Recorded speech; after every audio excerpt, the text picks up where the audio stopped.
always knew my sister would try to destroy my dreams. I just didn't expect her to be so obvious about it. Maybe it's a sign? Bridget's smirk made my blood run cold as I tore through my bedroom for the third time. My passport had to be here somewhere. I'd placed it in my travel folder just yesterday, triple-checked it before bed. Now, less than 48 hours before my flight to Rome, it had vanished. I'm Olive, and I've spent 19 years being the family disappointment. Not because I've done anything wrong, quite the opposite.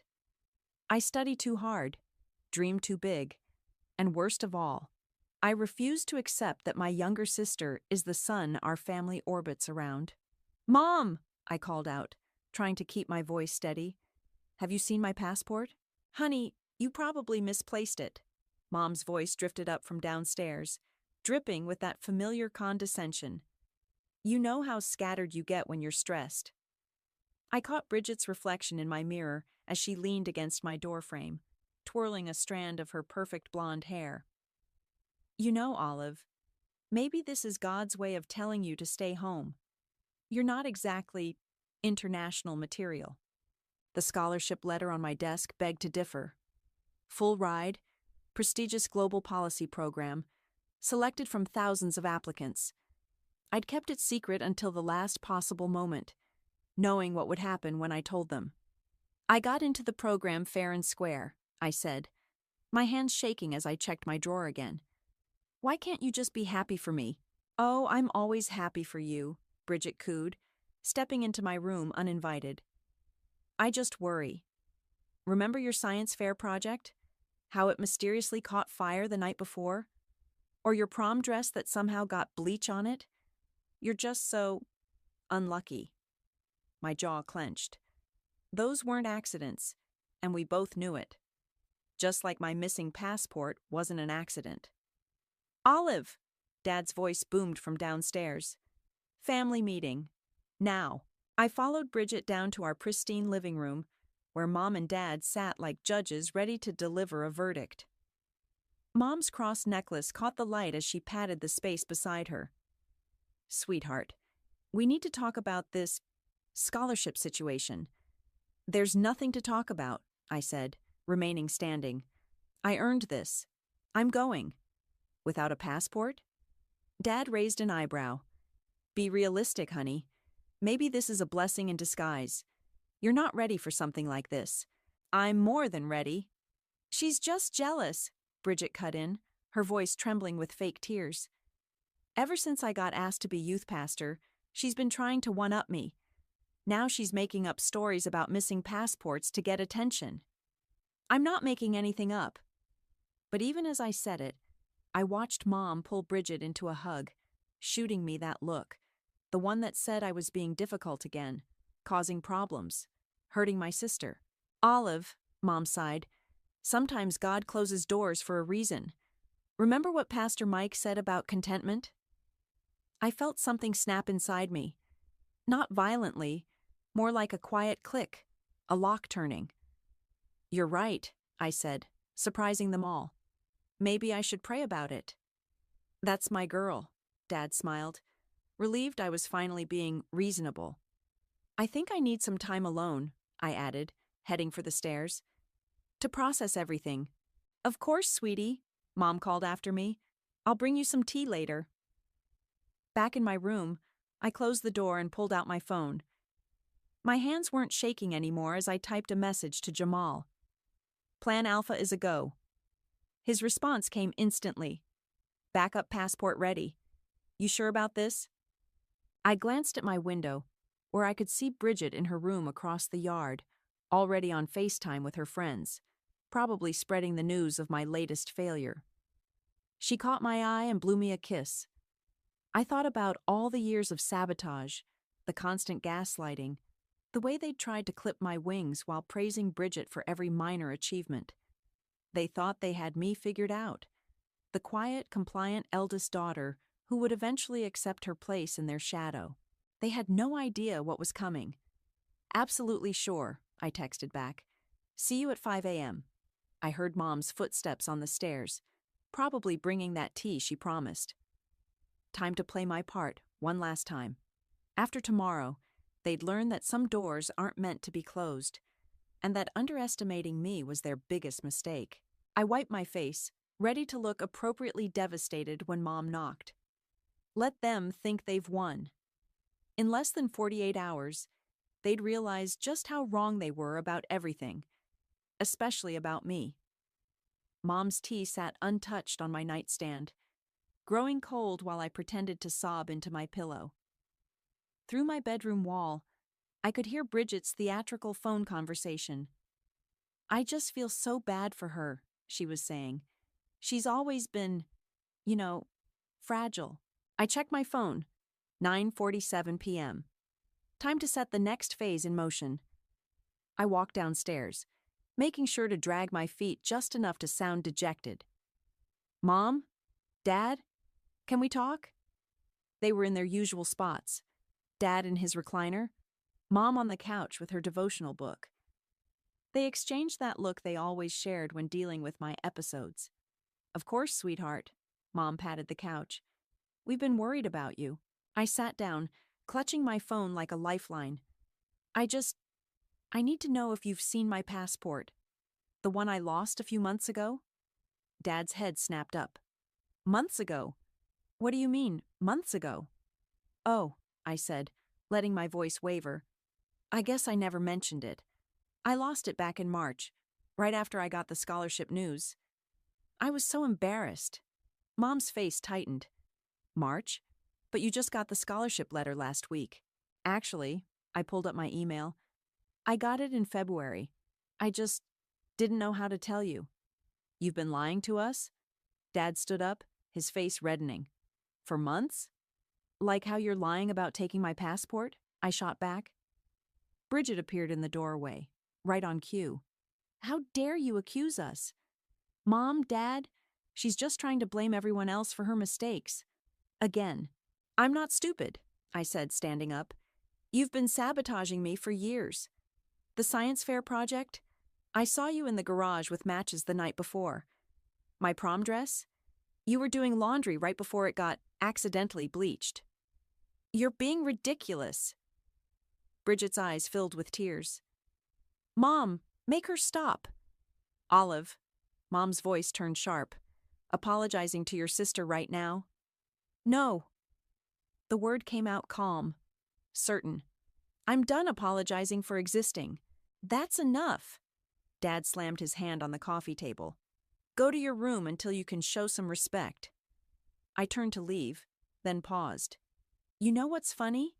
When I lost my passport in March, I went to get a replacement right away. The office said it would take 6 to 8 weeks to process." The silence in the room was deafening. "That was 5 months ago," I continued. "Plenty of time for a new one to arrive, don't you think?" Mom's face went pale. Bridget stopped fake crying. "You're bluffing," she whispered. I pulled out my phone again, this time opening my photos. "Here's me at the passport office. Date stamp, March 15th. And here's the receipt. And look, here's the tracking number showing it was delivered in May."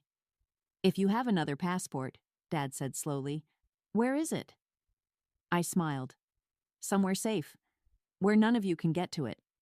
"You ungrateful little—" Bridget lunged forward, but Mom caught her arm. "Olive," Mom's voice trembled with forced calm, "if you're planning something foolish—" "Like what? Following my dreams? Achieving something on my own? Or did you mean foolish like stealing your sister's passport and lying about it?" "I never—" Bridget started.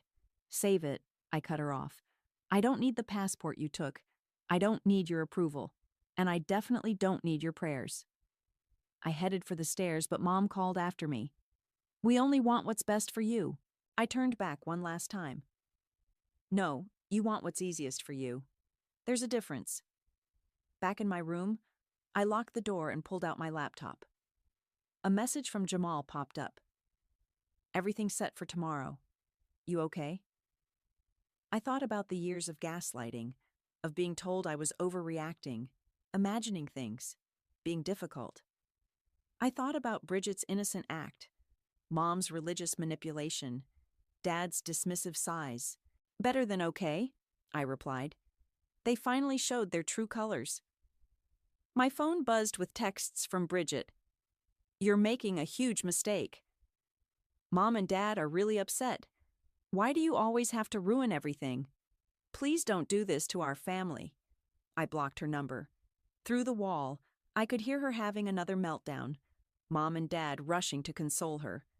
The golden child's crown was slipping, and she knew it. I checked my hidden backpack one last time. Backup passport, scholarship documents, plane ticket. In less than 8 hours, I'd be on my way to the airport with Jamal. Let them think they'd won tonight. Let them believe their perfect family facade was still intact. Tomorrow would change everything. I set my alarm and lay down, not even trying to sleep. The time for being the quiet, understanding sister was over. Tomorrow, they'd learn what happens when you push someone too far, and I couldn't wait. The house was silent at 4:45 a.m. when I slipped out of bed, already fully dressed. I'd barely slept, but adrenaline kept me sharp as I retrieved my hidden backpack from the crawl space behind my closet. My phone vibrated. Jamal. Outside in 5. You ready? I took one last look around my room. 18 years of memories, most of them painful. The cross Mom hung over my bed for protection. The family photos where Bridget always stood front and center. The desk where I'd studied late into the night, dreaming of escape. On my pillow, I left a note. Some doors are meant to stay closed. Don't try to find me. The third stair from the bottom always creaked, so I stepped over it. In the kitchen, I could smell coffee. Dad must have set the automatic timer for his morning devotional. The pot burbled quietly, like it was keeping my secret. A floorboard creaked upstairs. I froze. Another creak, followed by footsteps. Someone was awake. I ducked behind the kitchen island just as Bridget appeared at the top of the stairs. She was heading to the bathroom, her eyes half closed with sleep. I held my breath until I heard the bathroom door click shut. My phone buzzed again. Here. I crept to the front door, turning the handle millimeter by millimeter. The hinges had other plans. They groaned like they were announcing my departure to the whole house. The bathroom door opened. Olive? Bridget's voice was sharp with suspicion. I didn't answer. Instead, I yanked the door open and bolted. Mom! Dad! Bridget screamed. She's leaving! Jamal's car idled at the curb, headlights off. I sprinted across the lawn as lights flicked on upstairs. Olive Grace James! Don't you dare! Dad's voice boomed from their bedroom window. I threw myself into Jamal's car. Go, go, go! He floored it just as my parents burst through the front door in their pajamas. In the rearview mirror, I watched Dad run halfway down the driveway before stopping, realizing he was barefoot. Holy shit, Jamal laughed, taking the corner too fast. That was intense. Keep driving, I said, my heart pounding. They might follow us. Already planned for that. He took 3 random turns, then pulled into a 24-hour grocery store parking lot. We'll switch to my sister's car. They don't know that one. As we transferred my bags, my phone exploded with notifications. Mom. Come home right now, young lady. Dad. You're making a terrible mistake. Bridget. I can't believe you'd hurt our family like this. Mom. We're calling the police. Dad. Your mother is crying. Bridget. Everyone will know what you did to us. I turned off my phone. You okay? Jamal asked as we pulled onto the highway in his sister's Honda. Better than okay, I said, watching the sunrise paint the sky pink. I'm free. We made it to the airport by 6 a.m. Jamal insisted on walking me to security. You sure about this? He asked. Once you go through those gates? I've never been more sure of anything. I hugged him tight. Thank you. For everything. Just promise you'll actually enjoy Rome instead of plotting revenge the whole time. Why not both? I grinned. Going through security felt surreal. Each step took me further from their control, their manipulation, their suffocating version of love. My backup passport worked perfectly. The TSA agent didn't even blink. At my gate, I finally turned my phone back on. Hundreds of messages, dozens of missed calls. But what caught my eye was Bridget's latest Instagram post. A selfie of her looking sad in my bedroom, caption reading, "Sister's night in. Some people don't understand that family comes first." The comments were already rolling in.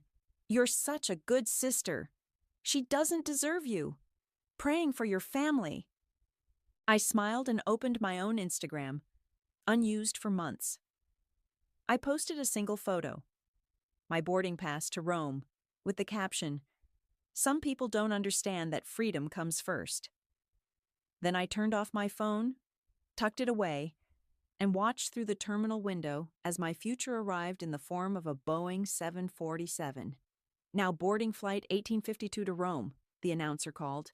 I stood up, grabbed my carry-on, and walked toward the gate without looking back. Behind me lay 18 years of being told I was too much, too ambitious, too different. Ahead lay everything I'd fought for. Let Bridget play the victim. Let my parents call the police. Let them all think they knew my story. I was about to write my own. Rome hit me like a symphony. Beautiful, overwhelming, and nothing like the sheltered life I'd left behind.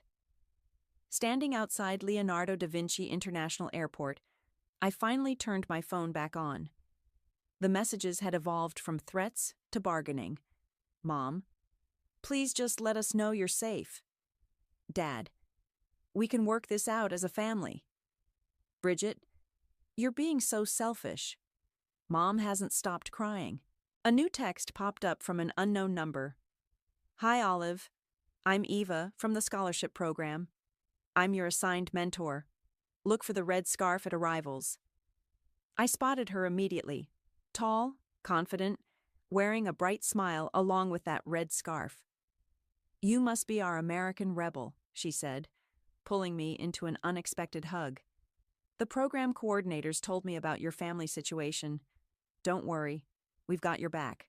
The scholarship residence was a converted monastery in Trastevere, all ancient stone and ivy-covered walls.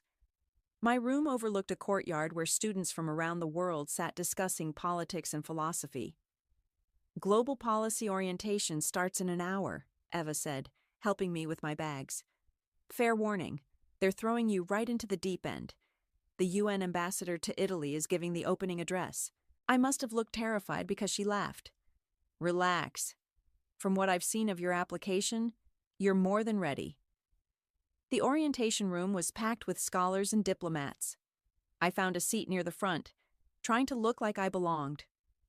"Today's first presenter," the program director announced, "is a last-minute addition. Olive from New York will share her analysis of grassroots movements in digital spaces." My heart stopped. "What?" Ava nudged me. "Surprise. I recommended you after reading your application essay. Show them what you've got." Walking to the podium, I thought of all the times Bridget had sabotaged my presentations, how my parents had dismissed my achievements. Not this time.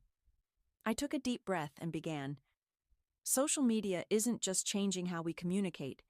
It's revolutionizing how we organize, protest, and create change. For 15 minutes, I owned that room. Questions flew, and I caught them all. The ambassador himself nodded approvingly. Afterward, Eva introduced me to everyone who mattered. "Olive's research on digital activism is groundbreaking," she told the program director. "We're lucky to have her." My phone buzzed. A local news website from back home had picked up my story. "Local students' dramatic path to prestigious scholarship raises questions about family dynamics." The comments section was war. "I know this family from church. There's more to this story.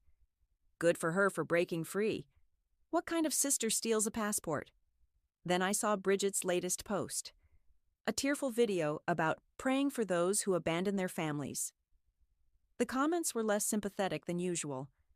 "Didn't your sister win some big scholarship?" Why would anyone steal their sister's passport? Maybe there's a reason she left. Ava peered over my shoulder. Your sister? The golden child, I said. Or she was. Well, she's about to be overshadowed. The program wants to feature you in their international promo video. Filming starts tomorrow.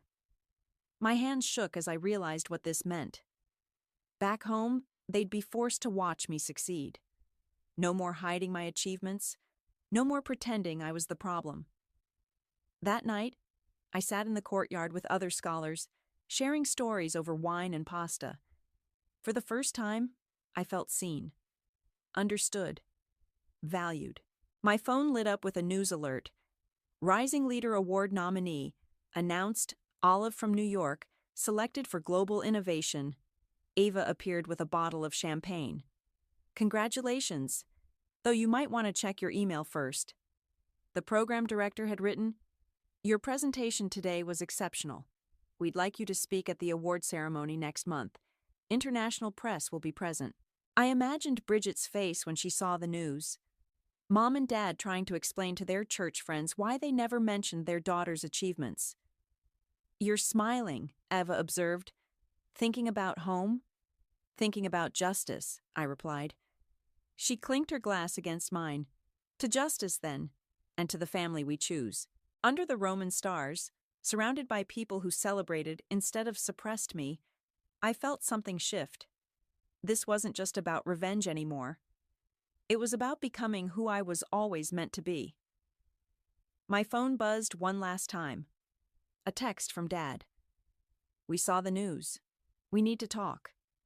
I turned off my phone and rejoined the group, where someone was proposing a midnight tour of the Colosseum. Let them squirm. Let them wonder. Let them watch. I was done hiding my light. And now, our special international segment. The news anchor's voice filled my family's living room back in New York. A remarkable story of academic excellence and perseverance. Through Jamal's group chat updates, I could picture the scene perfectly. Mom dropping her coffee mug, Dad frozen in his recliner, Bridget's perfectly curated mask cracking as my face appeared on their TV screen. Olive from Westchester, New York, has been named this year's Rising Leader Award recipient, the anchor continued. Her groundbreaking work on digital activism has caught the attention of global policymakers. The camera cut to my interview, filmed in front of the Trevi Fountain. I'd worn red, Bridget's signature color, just to twist the knife. Success isn't about proving others wrong, I said on screen, looking directly into the camera. It's about proving yourself right. Sometimes the people closest to you can't see your potential. That doesn't make it any less real. Jamal's text came seconds later. Holy shit. Your sister just stormed out. Your mom's trying to call the station to correct some misinformation.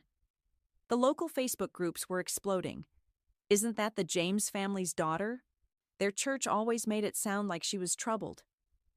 My kid went to school with her sister Bridget. There were rumors. I watched it unfold through social media.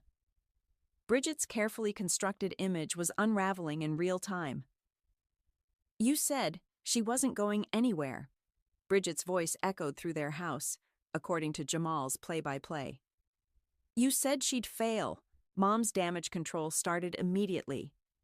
She posted in the church group, So proud of our Olive. We've always supported her dreams. Proud mama. The comments were merciless. Wasn't this the daughter you said was finding herself? Didn't your other daughter post about her abandoning the family? Pretty sure you told my wife she was lost last Sunday. Dad tried calling again. Olive, please. Your mother's reputation at church. I let it go to voicemail. Bridget's Instagram followers were jumping ship. Her latest tearful video about family loyalty backfired spectacularly. Didn't you steal her passport? My cousin goes to your school. Everyone knows what you did. Maybe focus on your own achievements instead of sabotaging others. She deleted the video, then her entire account. Eva found me watching the chaos unfold from my apartment balcony. Your phone's been buzzing for an hour. Family drama? Justice, I said, showing her the local news website. They'd dug up my old academic records: straight A's, science fair wins, debate team championships, all the achievements my family had minimized or ignored. Your sister's youth pastor position? Eva read from her phone. They're reconsidering it due to character concerns. I hadn't planned that part, but karma has its own agenda. Look at this. Eva pointed to another notification. The scholarship program's PR team had released my full schedule of speaking engagements. I'd be addressing the European Parliament next month. My phone lit up with a text from Mom. People are asking questions at church. Please call us. We can explain everything. Then Dad. This isn't very Christian of you, Olive. And finally Bridget. You've ruined everything. I hope you're happy. I was. Eva poured 2 glasses of wine. To watching them squirm? To living well, I corrected her. It really is the best revenge. My phone buzzed again. This time it was Jamal. You need to see this. He'd sent a video from outside my old house. News vans lined the street. A reporter was interviewing neighbors. They always favored the younger one. That poor girl, working so hard while they praised her sister. The church is launching an investigation into the family's behavior. Mom had locked herself inside. Dad wasn't taking calls. Bridget's friends were distancing themselves publicly. Their perfect family facade was crumbling, and they had no one to blame but themselves. The UN wants you to expand your speaking tour, Eva mentioned casually. 3 more countries, all expenses paid. I thought about my family watching each appearance, unable to deny or diminish my success anymore. Every achievement would be another crack in their carefully constructed narrative. When do we leave? Eva grinned. That's my girl. Oh, and heads up. International press conference tomorrow. Any message you want to send back home? I looked out over Rome's skyline, thinking of all the times they'd told me to dream smaller, aim lower, stay in my place. Just one, I said, pulling up the camera app. Sometimes the black sheep of the family turns out to be the only one who saw things clearly. I posted it with a photo of me at the Coliseum, red dress glowing in the sunset, success written all over my face. Let them choke on it. The press conference room buzzed with energy as cameras flashed. Eva stood beside me, whispering last-minute advice. Remember, you're not just a scholarship recipient anymore. You're a symbol. Ms. Olive, a reporter called out. Your research on digital activism has caught the UN's attention. But there's also significant interest in your personal story. Would you care to comment on the family situation that's gone viral? I leaned into the microphone, thinking of all the times I'd been silenced. My story isn't unique. Many young people face family dynamics that suppress rather than support their ambitions. The difference is, I refuse to accept that suppression as love. Your sister recently posted that you're twisting the narrative for attention. Your response? I think the evidence speaks for itself, I said, pulling up a presentation slide. Here's my academic record. Here's my passport application timeline. Here's the security footage from my high school showing my sister tampering with my science fair project. I didn't create this narrative. I just stopped hiding it. The room erupted with questions.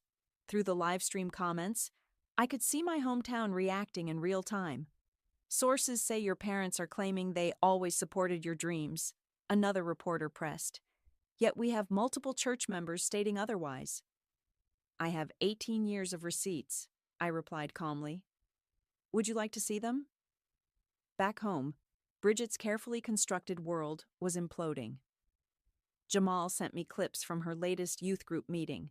How can you teach us about integrity? One teen challenged her. Didn't you steal your sister's passport? My mom says we need a new youth leader. She'd run out crying. For once, her tears weren't getting her what she wanted. Mom's desperate attempts at damage control only made things worse. She'd posted a long Facebook statement about supporting both our daughters equally, until someone shared screenshots of her previous posts dismissing my achievements. The church board called an emergency meeting. Dad stopped showing up for his men's prayer breakfast. Their social standing was crumbling. Breaking news, my phone alert chimed. Global Policy Initiative expands youth leadership program, names Olive as program ambassador. Eva nudged me. They're offering you a permanent position after graduation. Full diplomatic status. I thought of all the times my parents had insisted I'd never succeed outside their protective bubble. Now I was being offered a career they couldn't even comprehend. One more question, a reporter called out. Your sister's recent video suggested you're punishing the family. Are you? No, I said firmly. I'm succeeding. They're just not used to that. After the conference, Eva showed me the latest stats. My story had gone beyond viral. It was becoming a movement. Why Black Sheep success was trending. Check your email, she said, grinning. The White House Youth Leadership Summit wants you as their keynote speaker. I opened my laptop to find hundreds of messages from young people sharing similar stories. My family tried to stop me from going to college. They always favored my brother. You gave me courage to apply for that scholarship. Then I saw it, an email thread titled Family Updates. Mom had created it years ago to share Bridget's achievements with relatives. I'd never been mentioned. I clicked Reply All and attached my latest interview clip. Sometimes love doesn't feel like love at all. Sometimes it feels like control, like suppression, like constant reminders to be less so someone else can be more. That's not love. That's abuse dressed up as protection. Send. Within minutes, relatives I hadn't heard from in years started responding. We had no idea. Your parents only ever talked about Bridget. This explains so much. Jamal texted. Your mom just left church in tears. The pastor's wife refused to sit with her. Bridget got removed from the youth leadership program, his next message read, officially for personal reasons. I should have felt vindicated. Instead, I felt light, free, like I could finally breathe without wondering if I was taking up too much air. Eva appeared with a stack of papers. Ready to sign your contract? The UN doesn't wait forever. As I signed, my phone lit up with one last message from Dad. We hope you find what you're looking for. No apology, no acknowledgement. Just distance wrapped in passive-aggressive concern. I picked up my phone and typed, I already found it. I found myself, the self you tried to bury. And she's magnificent. Then I turned to Ava. When's our flight to Geneva? Tomorrow morning, she smiled. The world's waiting. Let them watch from their small-town shadows. Let them see what happens when you try to dim someone's light. I was done hiding, and I was just getting started. The gala ballroom sparkled with diplomatic elegance as I adjusted my microphone. 6 months had passed since my escape, and tonight was the culmination of everything. The Rising Leader Award ceremony, broadcast worldwide. Ready? Eva straightened my navy blue gown. Your family's definitely watching. Jamal says they've gathered at your house with the church elders to pray for your soul. I smiled. Let them pray. I'm done feeling guilty for their discomfort. The program director took the stage. Tonight's recipient redefined what it means to overcome adversity. Please welcome Olive.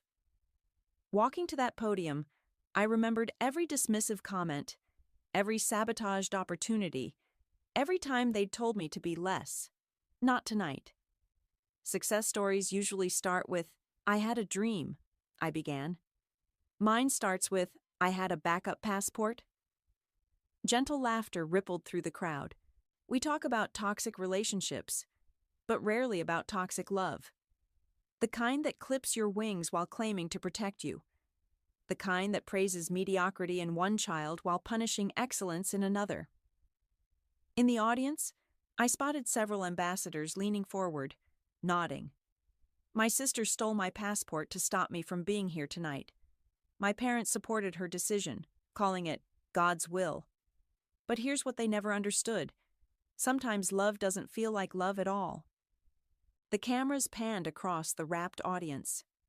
They thought they were protecting me. In reality, they were protecting themselves from the discomfort of watching me outgrow their limitations.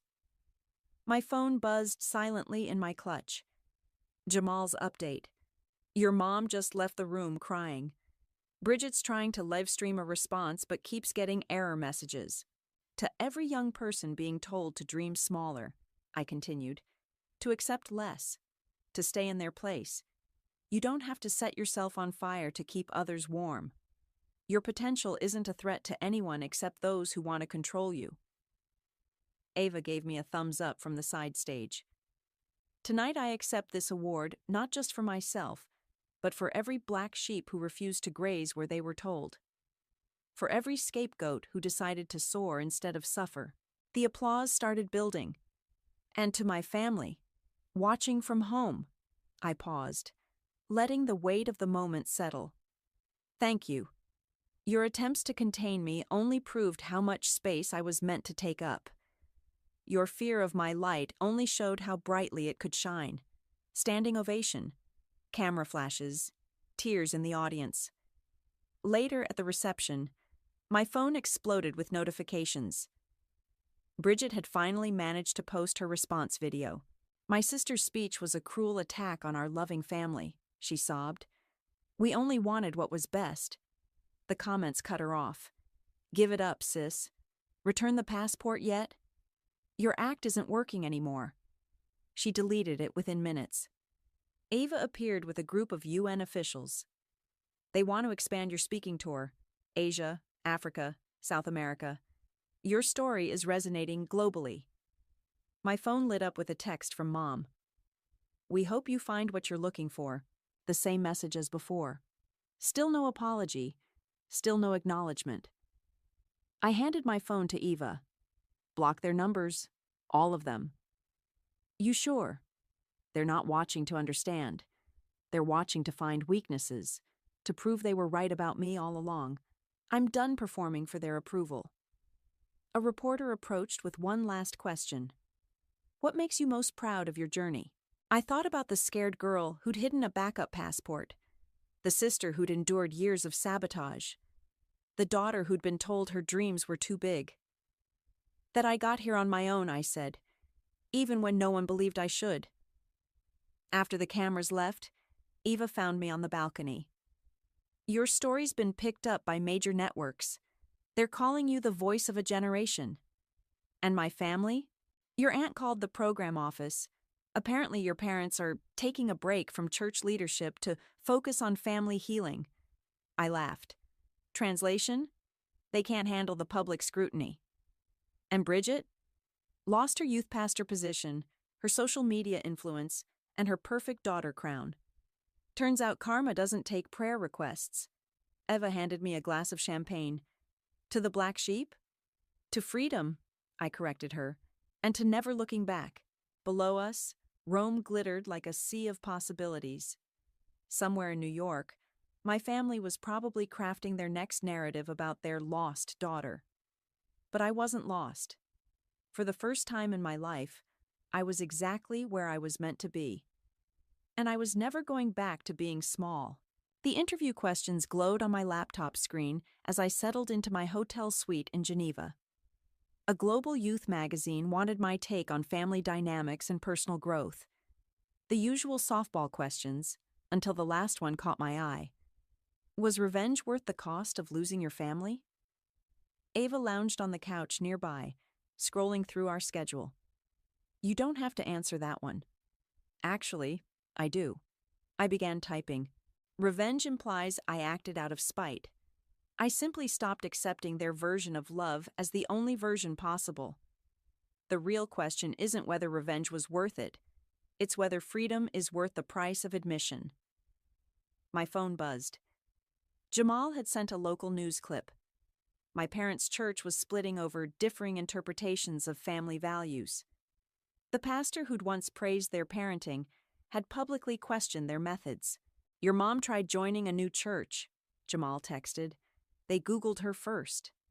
I should have felt triumphant. Instead, I felt nothing.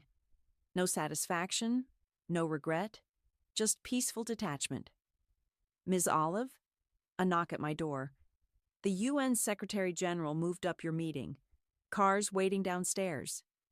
Eva grabbed her tablet. Ready to change some policies? Almost. I turned back to the interview.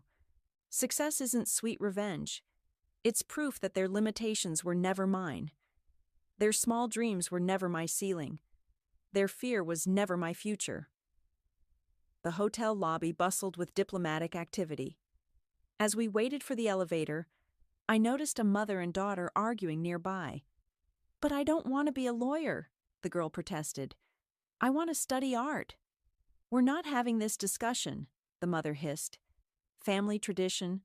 "Excuse me," I found myself saying.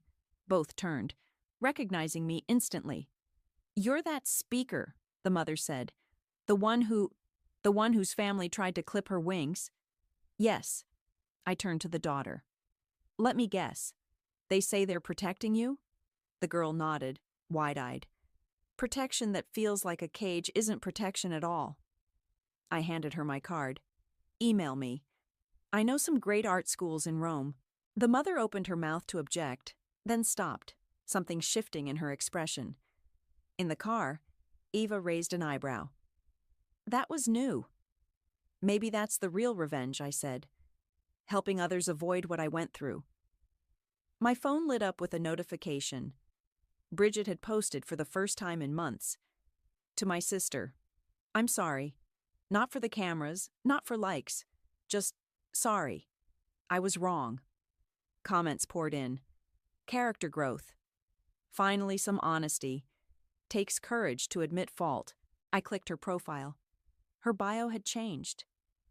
Learning to celebrate others' light instead of trying to dim it. "Are you going to respond?" Eva asked. "No." I put my phone away. Her growth isn't my responsibility anymore.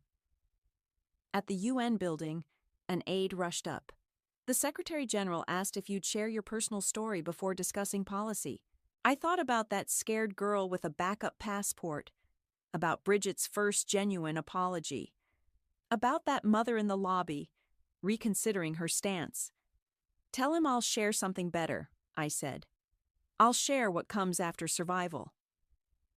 That evening, back in my suite, I opened my laptop to finish the interview. People ask if revenge was worth losing my family. But that assumes family is only blood and binding ties. Sometimes family is the friend who helps you escape, the mentor who sees your potential, the strangers who become your strongest supporters. Sometimes family is choosing yourself when no one else will.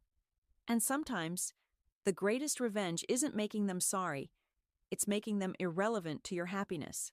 I hit send, then walked to the window. Geneva's lights sparkled below, each one a possibility, a future, a dream unbound by anyone's limitations but my own. My phone buzzed one last time. A message from an unknown number. "I saw your speech. I'm leaving for college tomorrow. My parents said I couldn't, but I got a backup passport too. Thank you for showing me how." I smiled, remembering that first taste of freedom on the flight to Rome. "Good luck," I typed back. "The world is bigger than their fears." Eva appeared at my door. "Car's here. Ready for your TED Talk?" I grabbed my notes, catching my reflection in the mirror. No more shadows in my eyes. No more tension in my shoulders. Just strength, purpose, and the quiet confidence of someone who chose herself. "Ready," I said, stepping into the hallway. "Let's go help some more black sheep fly." Behind me, my phone lit up with another message from Bridget. Whatever it said could wait. I had a future to build, and it was brighter than any past they'd tried to trap me in. That was the sweetest revenge of all.